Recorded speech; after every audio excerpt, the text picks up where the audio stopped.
Om Gam Ganapataye Namaha. Om Charvebhyo Devebhyo Namaha. I can ask you a very specific question, Sadhguru. I'm fascinated in the question of whether consciousness, because consciousness was the theme of this wonderful meeting. I'm interested in the question of whether consciousness is actually generated by the brain or whether consciousness is actually merely filtered through the brain. In other words, whether consciousness with a little c is just a manifestation of consciousness with a big C. And I'm interested to know where you stand on that, because you're obviously emphasizing the fact that our experience of the world is related to what happens in the body, but that doesn't prove that the consciousness is generated by the body. It merely says the consciousness is not at all housed in the body. So where do you stand on that? Let me put this like this. We were talking about kala. We're talking about time and space as kala. We're talking about mahakala, which is time but not cyclical in nature. Let's say that is consciousness. That is a stillness which is all-pervading and which is powerful. Today maybe they're calling it dark energy, whatever it is, I don't know how they see that. I don't know if there's any scientific way of sensing dark energy, I have no idea about that, so let me not comment. But calling it dark, we agree, because we call this also dark, because we're calling it kala. Kala means also darkness, because space is dark. Light is just a small happening. When something burns, it emanates light.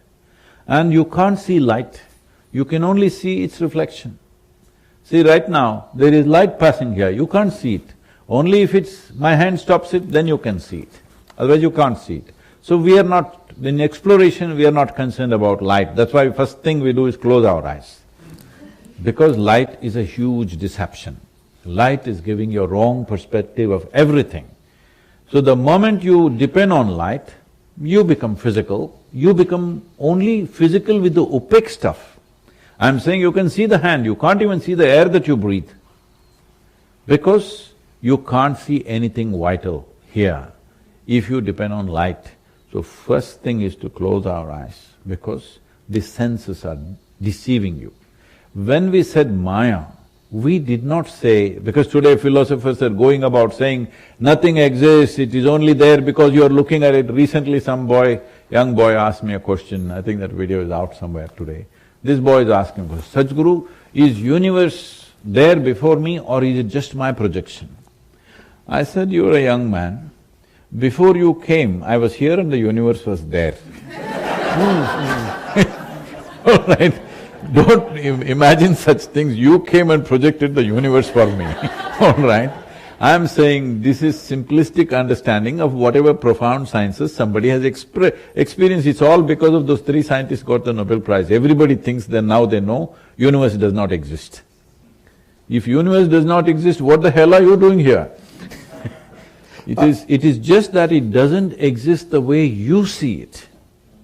This is Maya. Maya means illusion. Illusion means that not necessarily that it does not exist, it is not the way you think it is. It's not the way you are perceiving it for the sake of your survival. It is a completely different phenomena.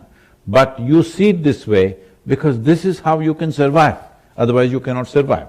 Having said that, so let us assume this non-cyclical time, which is the basis of space, is consciousness. Well, when we were children, all of us would have blown a soap bubble. Were you doing or you were looking through the telescope, sir?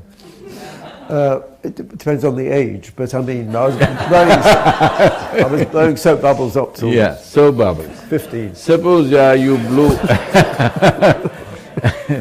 you blew this big bubble, I blew that big bubble.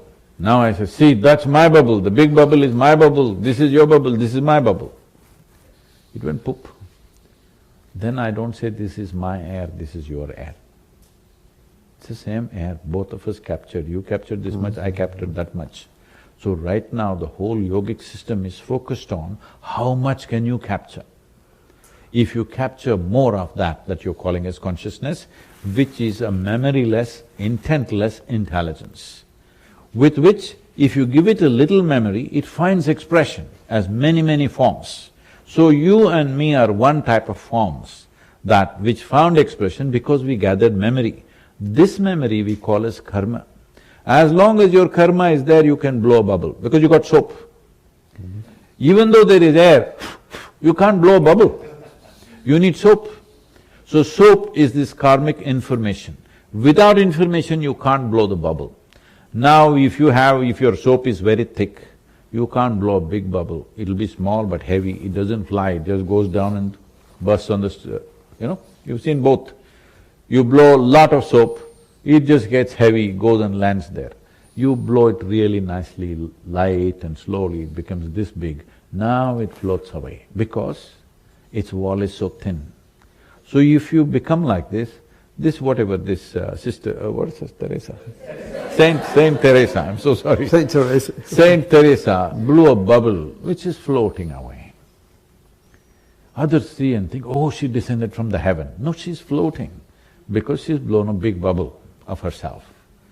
Now, the bigger the bubble, the easier to burst it. And that is called nirvana, mukti, moksha, because at some point we want to burst it. Why would I want to burst my own life bubble? That is because you read the memory that is written in this and you saw it through and through. Because you just have amnesia of… you don't even remember how you were in your mother's womb, do you? No, you don't remember. You only remember a few things here and there, and you pick up a few pleasant things and say, my life is fantastic.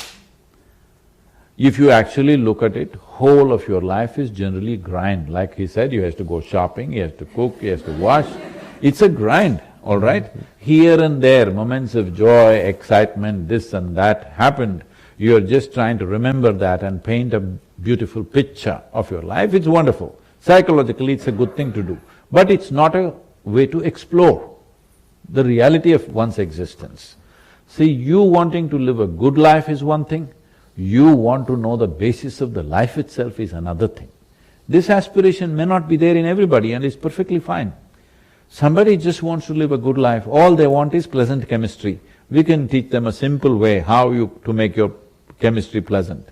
Most people would be satisfied with that, because generally that's all. They go to temples, mosques, churches, wherever. What is their prayer? What is the prayer on the planet? Dear God, give me this, give me that, save me, protect me, make me healthy, give me a little more than my neighbor.